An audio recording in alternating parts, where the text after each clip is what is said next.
Hello, welcome back to FatherofTwo Plays Pillars of Eternity, Blind. Last time we defeated a slew. Technically a slew. I don't know what a slew actually means for a unit of measurement, but we defeated a bunch of enemies. And we probably got a new journal entry on a new type of enemy we have not seen before. That might have been it. Though I thought it had a name that started with... Oh, okay. Yeah, okay. So let's read about this class of enemies, and then the specific one we ran into, the Puigra. Dilemgen. The Dilemgen are forest spirits of Eora that are bound into ancient, often petrified trees or Aedra monuments. They appear to have mostly elven-shaped bodies, but their skin is made of wood and their hair is long and plant-like. Adrigans appear to have skin made of Adra. Dilemgen glow slightly and often have tiny motes of light around them.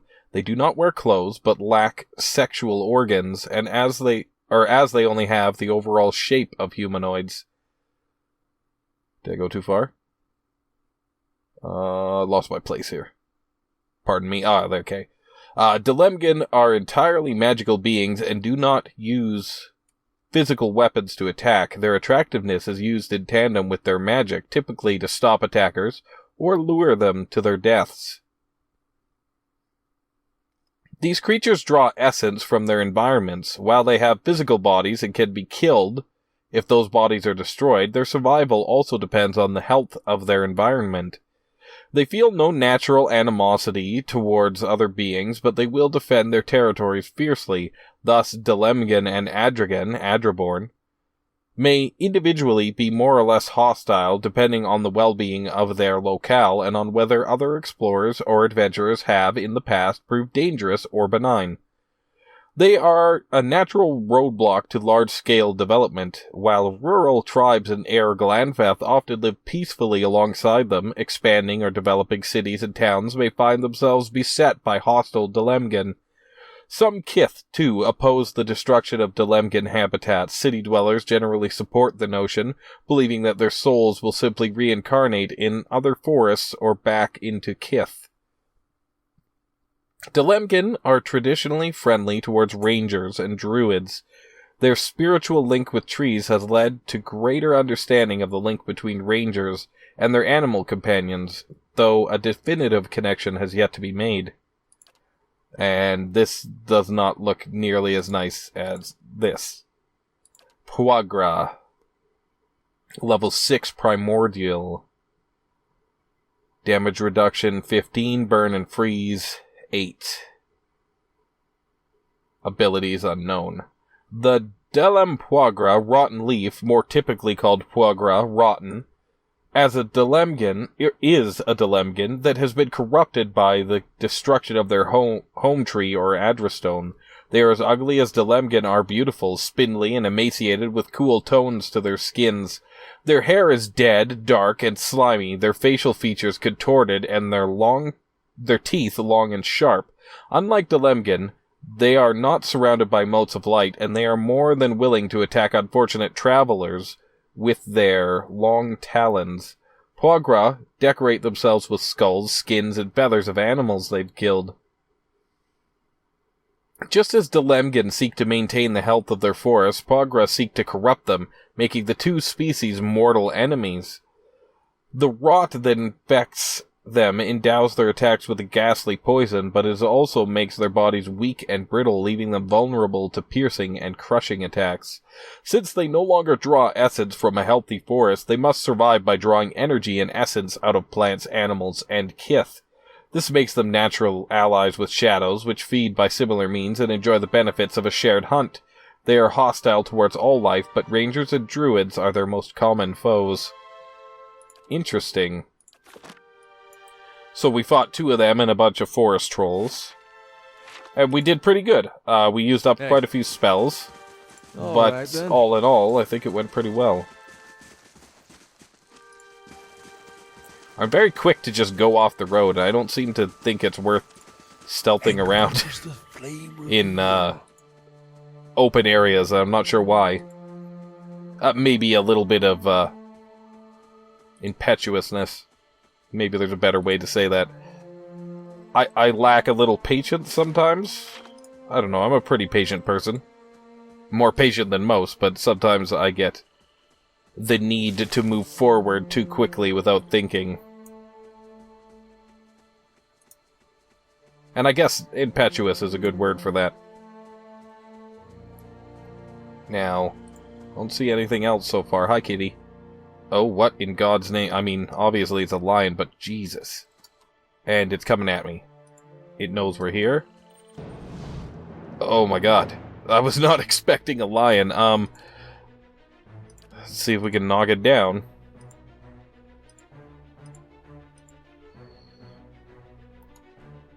Yeah, you might as well fire. I'm gonna mark it. Aloth.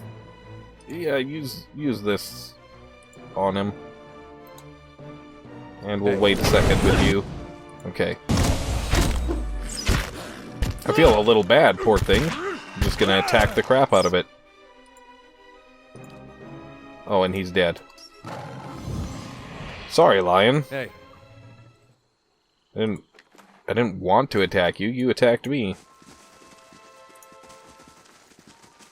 Cool looking lion, though. And why was he running? Something's up. I feels it in me bones. Maybe nothing's up? It's not even like a mountain lion. That was just a straight up savanna African lion. And here we are, more lion. We've got the whole pride here. Oh my goodness. Something's up. There's a dead guy there, it looks like. Okay. Pull this one over to you. The wolf here. That guy there. Well, girl, to be fair. Like, I guess we're gonna take them out one at a time to a large degree. So... Halcyon, what do I want you to do? Maybe wound one of these... Oh, Elder Lion? Wound the Elder Lion. Okay. You are surrounded. That's not good. Let's see if we can knock down this one. Okay, this one's charging us. Kana, can you switch weapons for me, my man? And let's mark... There's the Elder Lion. Let's mark the Elder Lion. Adir, you are taking damage fast, my man. Use that for now. Aloth. That should work. Alright.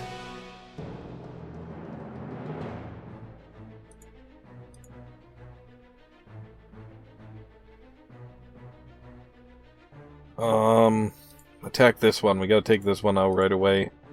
I believe.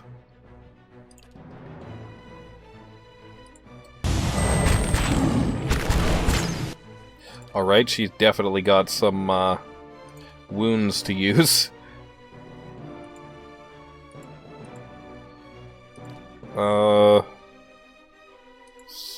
Pull... No, wait. Let's pull... The wolf's gonna go down probably right away. Let's pull that one over. Yeah, use knockback on at least one of those. Durance.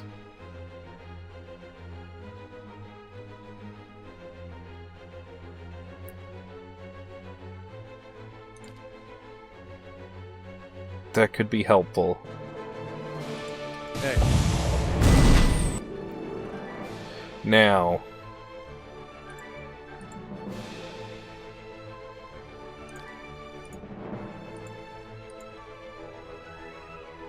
Gonna need to use some magic again, I think. Looks like it hits my own guys, that one. No. Okay. Okay. Better heal yourself. Heal yourself. There we go. Knockdown. Here.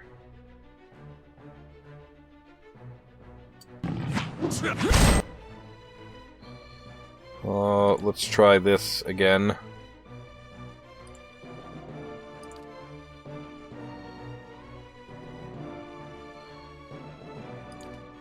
That might get us a kill. Durance attack there. Kana, you have 3, so let's use that. Now, attack here. The wolf is down. Guess that is what it is.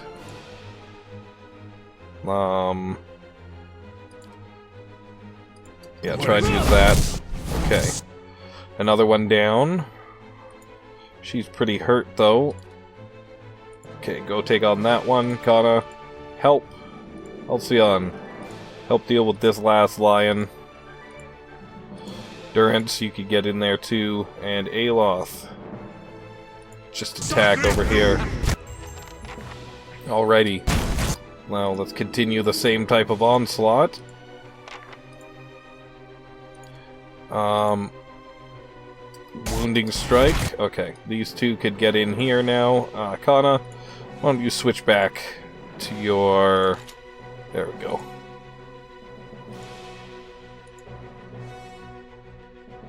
Looks like everyone's attacking. She could use something like this, why not? Alright. Durance, wait. Get in there, Adir.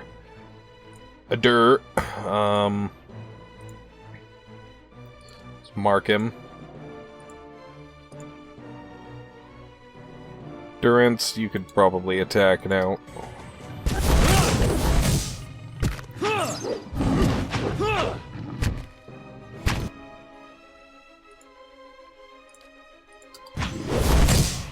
Nice. Good job, team. Hey. Took a little damage, but I think it's not too bad.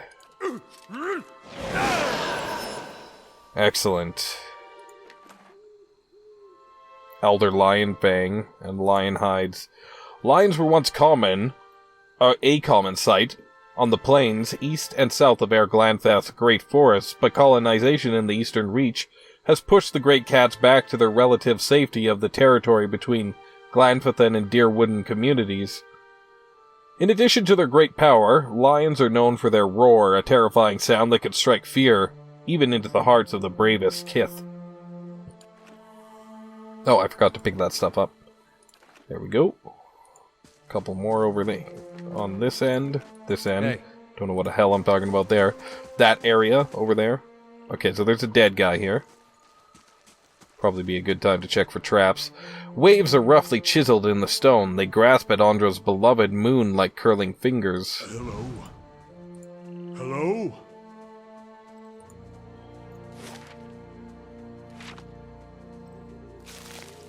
Springberries. Let's take a little exit from here and see what happens. Okay, so that's the bridge. We could go to the bridge now. Yep. Well, we'll probably head there next. Let's see what this guy has on him. Hearth Harvest. Hatchet, one-handed. Slash damage. Burn damage. And damage reduction bypass. That's pretty darn good. At least I think. This hunting hatchet has a leather-wrapped wooden handle and a silvered blade covered in finely etched flames. When the blade is coated in the blood of prey, or an opponent, the etchings glow a fiery gold, roaring to life.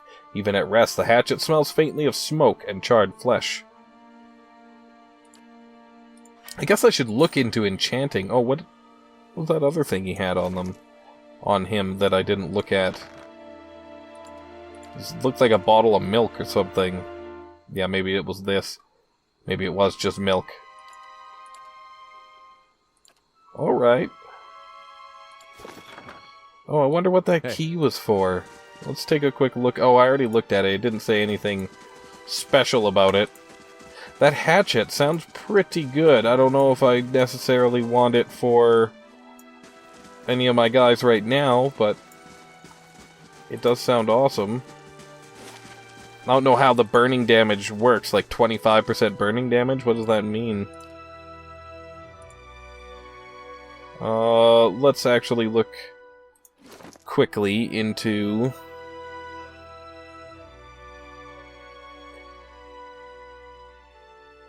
enchanting things. Because this still has space for 10 more enchantment slots. Quality. So we don't know any of these, or do we?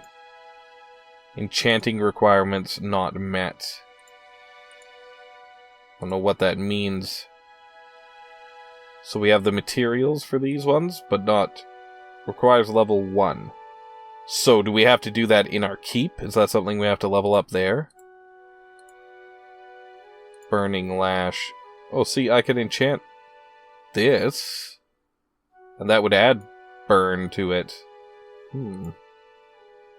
That actually sounds like a good idea.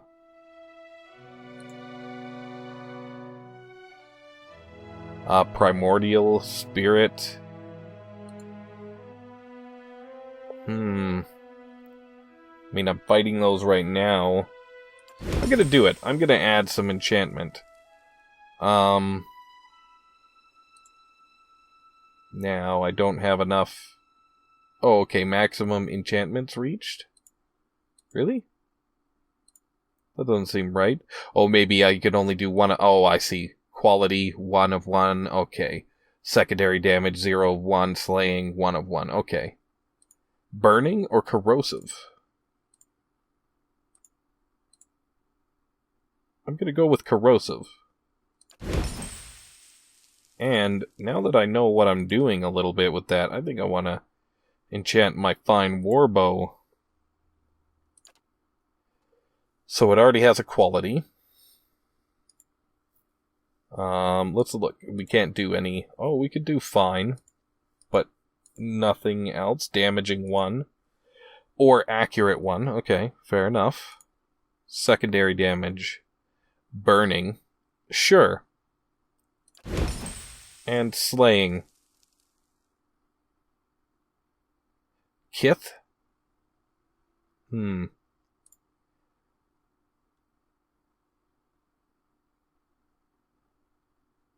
Sure.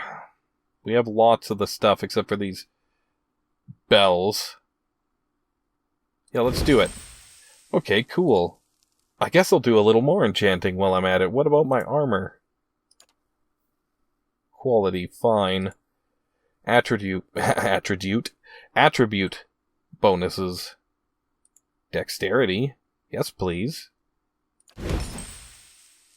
I'm glad I looked into this. This is pretty cool. Burn proofed. Okay, so we need some specialized items. I understand. Can we enchant? No, can't be enchanted. What about boots? Nope. Okay, fair enough. Let's see. Can we enchant anything else worth enchanting? Adhere's armor.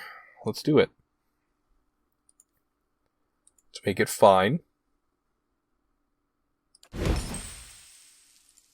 And Constitution. Hells yeah, it's expensive, but I think that was worth it. Now, anybody else want some enchanting done? Can't add any. Looks like we don't have enough. Okay, fair enough. Well, we'll continue on, but I think that was worth my time. Of course. We'll save.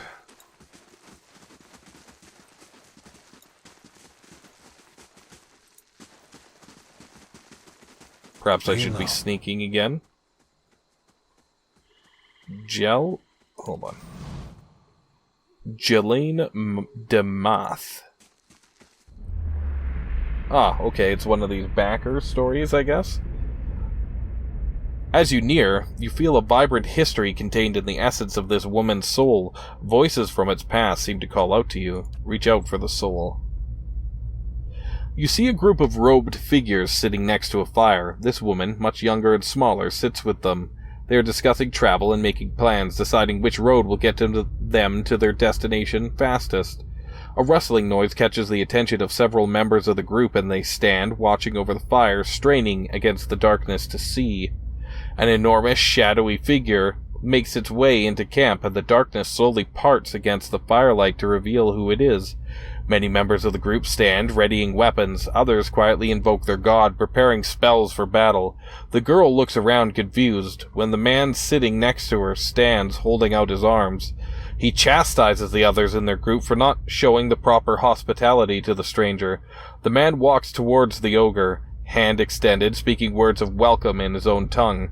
The ogre stares at the man for a brief moment, then, with a swiftness seemingly unnatural for being of its size, it swings the club it had been dragging behind itself. It connects with the man's head, causing a wet, crushing sound. The woman to the girl's right screams and rushes to the man's side, covering half the distance before the man has even fallen to the ground. From the darkness all around the group, terrifying and blood-curdling shouts answer the screams of those in the camp as more figures approach through the darkness. So it sounds like her family and friends were killed by ogres? If I'm reading that right? Or interpreting it right is a better way to put that. So I guess now she hunts ogres. That would be my guess. Hush, At the crossroads. We'll just wait a little longer. Crossed? I meant crossroads, not crossed roads. Okay, let's speak with Sagani here. A dwarven woman, dressed in skins and hides, leans against the road marker. Her face is turned down, her eyes darkened by a thick stripe of face paint. She's sharpening a bone arrowhead with a scrimshaw-handled knife. Her attention, however, is focused on a bear figurine between her feet. A large, white-furred fox standing at her heels looks up as you approach. At your approach. Easy, Itumak. It's not him. Who are you waiting for? Short version? I'm looking for a very, very old friend. I'm not sure what skin he's wearing now, but I'll know him when I see him.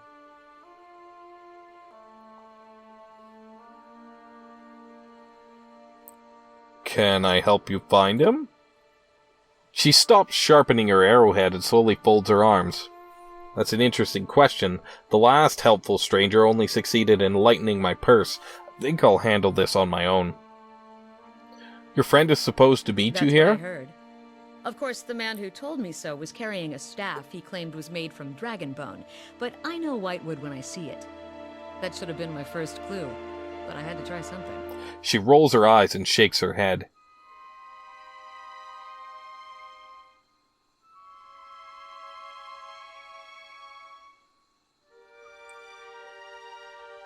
Back up. What does this stranger have to do with your friend? The long version. Here we go. I'm from an island to the far south called Nasitak. I came here looking for a village elder, a man we knew as Persog. I'm a hunter back home, so tracking someone wouldn't normally be a problem. But Persog's trail is cold, to say the least. Her shoulders rise and fall as she takes a deep breath.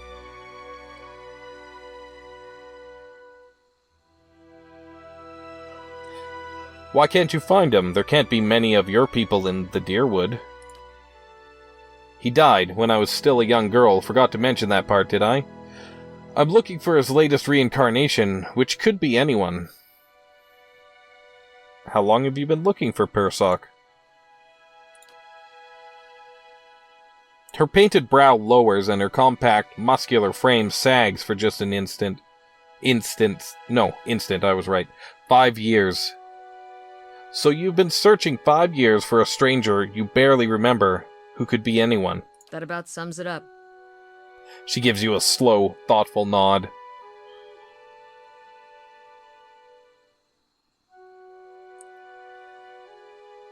Then it must be an important duty. So I keep reminding myself. Still, it would be nice if important duties came with clearer instructions. She looks at the Aedra figurine in the dirt. How does that statuette figure into it? She dusts the figurine on her trousers and raises it in her small, flat palm. It's carved in the shape of a bear, smooth and round. The polished Aedra is worn to a dull mat along its arched back and ovoid haunches. A soft, slow glow emanates from within. Cute, isn't it? It belonged to Persok. Before he returned to the wheel, he left a splinter of his soul in it. Something to help us find him later. As she holds it out to you, you feel wisps of sensation. Not quite memories, but traces of someone. When I left Nasitok, it was completely dark inside. But as I've gotten closer to Persok, it's glowed steadily brighter. Since I've reached the Deerwood, however, it's gotten hard to read. Some days it flickers and goes dark. Others it shines nice and bright. For a few hours. But most of the time it looks just like this.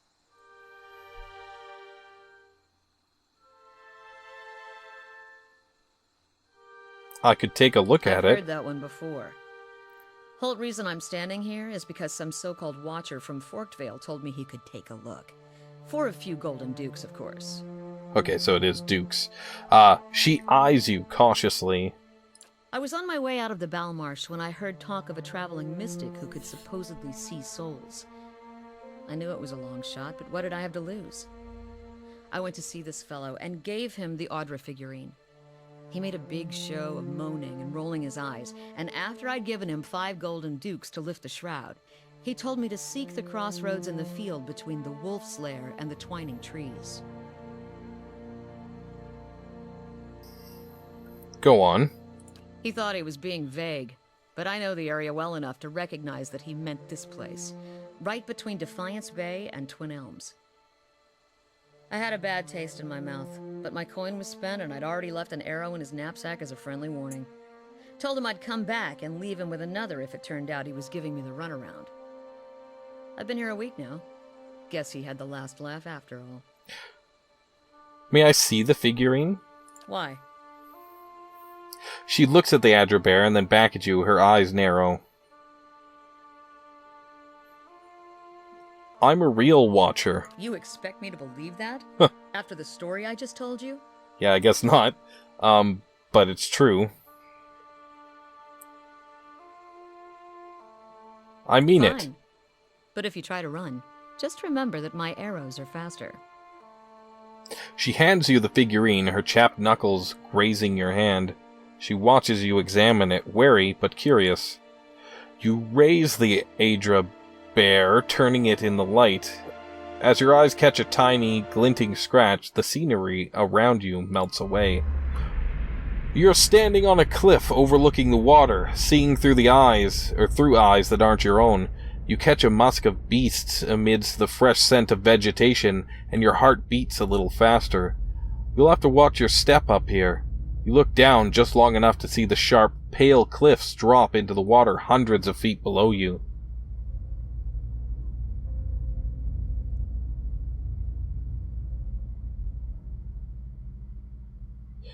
Examine the roads nearby. Deep ruts score the hard-packed dirt. There are marks of wagons, numerous and heavy laden, and a large city is close. Sniff the breeze.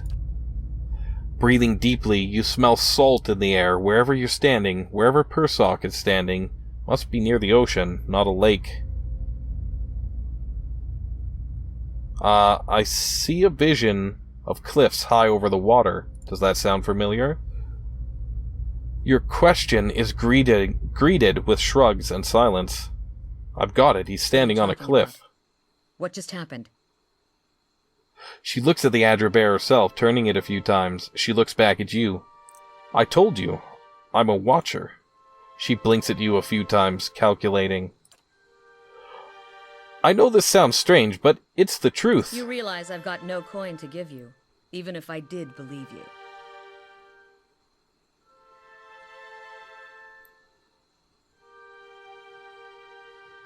Another companion. I guess I can't really take her with me. I kind of have a party I like at the moment. We don't need 2 rangers, in my opinion.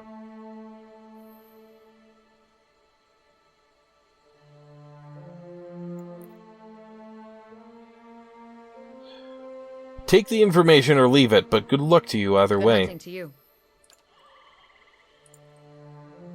Okay, let's see what happens if we say... actually, let's save. Oh, I didn't read what she said there. I'll read it this time.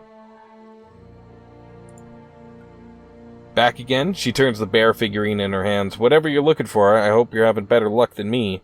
Curled up in a bed of leaves, Itamak yawns. Let's see what happens. Come with me.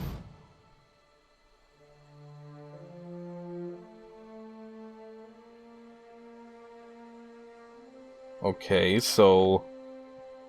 Already gone. I could do that. And then she'll go back to my fort? Let's go! But what if I do this? Will she go back? Okay. So now she's probably back at our fortress, right?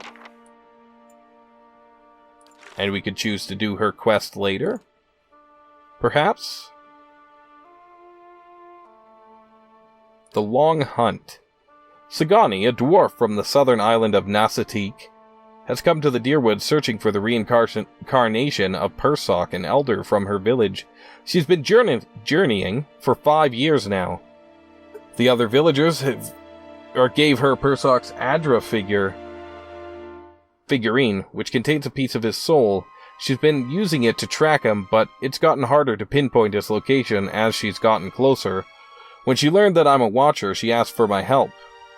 When Sagani is traveling with me, my unique sensitivities will allow me to see traces of where Persok, or whoever he is now, has been. Oh, that's kind of a cool quest. When I examined the bear statuette, travel to the cliffs you saw in the vision. When I examined the bear statuette, I felt as though I were standing atop cliffs overlooking the water. Persok, whoever he is now, must be there. The breeze smelled salty. These cliffs are near the ocean. The deep ruts in the road suggested heavy wagon traffic. This place can't be far from a big city. Maybe it's the bridge to Defiance Bay? I might want to travel with her in the future. I feel kind of railroaded into not using her because she's a ranger, but maybe I could set her up differently than myself. Seems to always be something cool at the crossroads. Or dire. Either way. Adventure. Action, adventure, and steel on steel. The stuff of legends. Right, undead cat? I wish we could have Boo as a companion. Though I think there is a giant miniature space pig, which I'm sure is a slightly veiled reference, or lightly veiled reference to... Ooh, Forest Lurker. Minsk and Boo.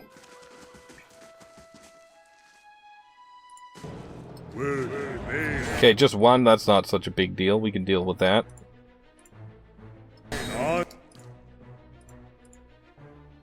Now, you get in there, and you get in there. Shoot. We might as well mark it, right? Why not? And use one of these on it. Endurance. You can come up behind once they're all in there. Okay. Now you get in there. And use the other one of these. Why not? Halcyon. Wound him. Adair, knock him down if you can. And again. Nice. Good job, guys.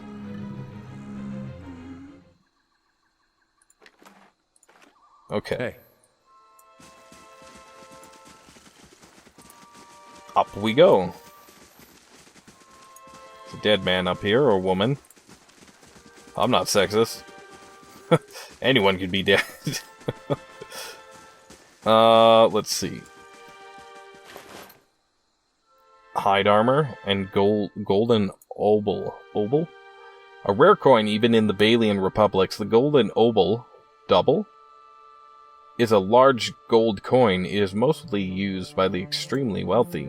Huh. That seems an odd find. Let's check what's off this way. I think we did that already. Yeah, Stormwall Gorge is that way. I like how the stuff looks on the map. That's really cool. And we're gonna explore this area. Another one. Is it just one? That's cool. I can hear him walking around. Okay. Pull him in. And Wolf, you get in there too. Durance, you can also get in there. Attack! Mark. And attack. Ooh, Eder got knocked down. Intriguing. And no wounds on her yet, so... Okay, Eder. Serve him one back. Nope, no luck that time. Try again.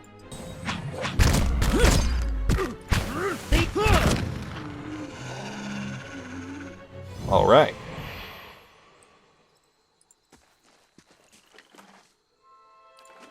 Hey. I kind of would like to add I said that weird, a cipher to the party if I found a character who was a good guy and a cipher. I might consider adding him to the party and getting rid of my wife's avatar in the game. Not rid of, but sending her back to the fortress to do work and such. Assign. Okay, cool. Sagani's on that one. That's cool. Let's see what happens. Can she get hurt? Can she die? When she's on said missions? I don't really know. I guess we'll find out. Alright, there's a couple of little trails off the road here. But as I am somewhat anal, I'm gonna, start this way and work my way over.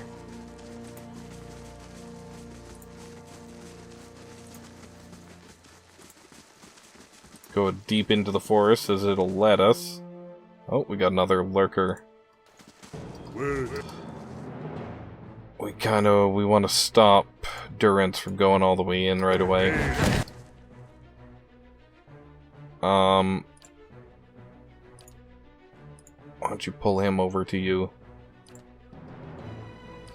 Let's grab everybody else and back them up. No, it didn't work. Try it again. No, it must not work when they're already engaged. Fair enough. Let's mark them. And let's use knockdown. No injuries yet. Or wounds, I mean. Yes.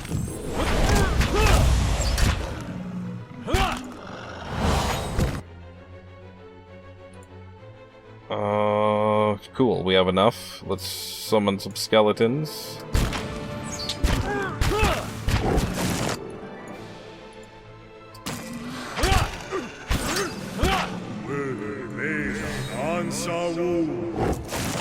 We're taking those guys out pretty handily now. Not that they're actually guys, they are, forest protectors.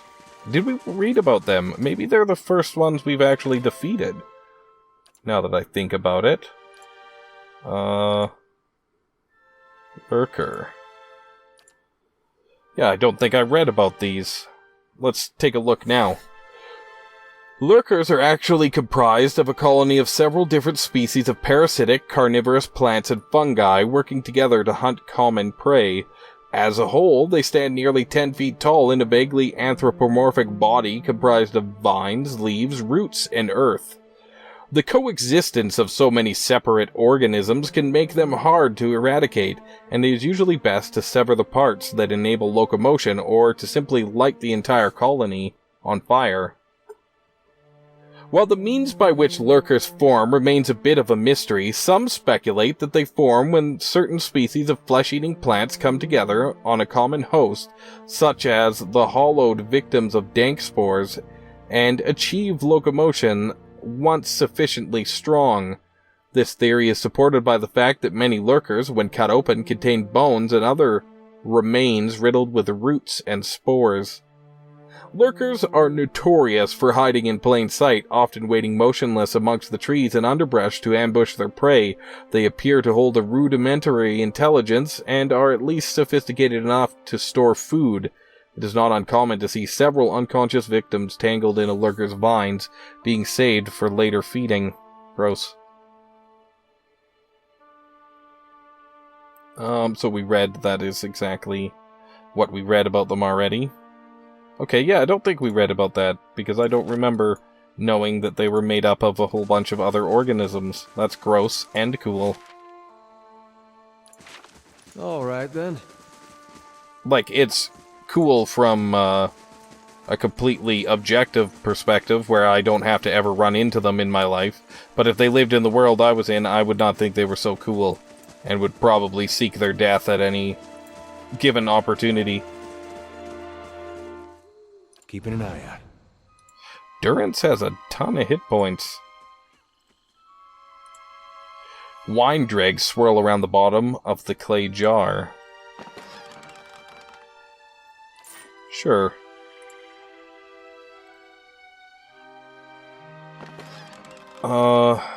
Potion of mirrored image. Ooh.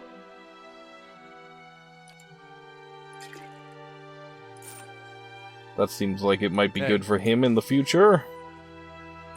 We have lots of scrolls to use as well.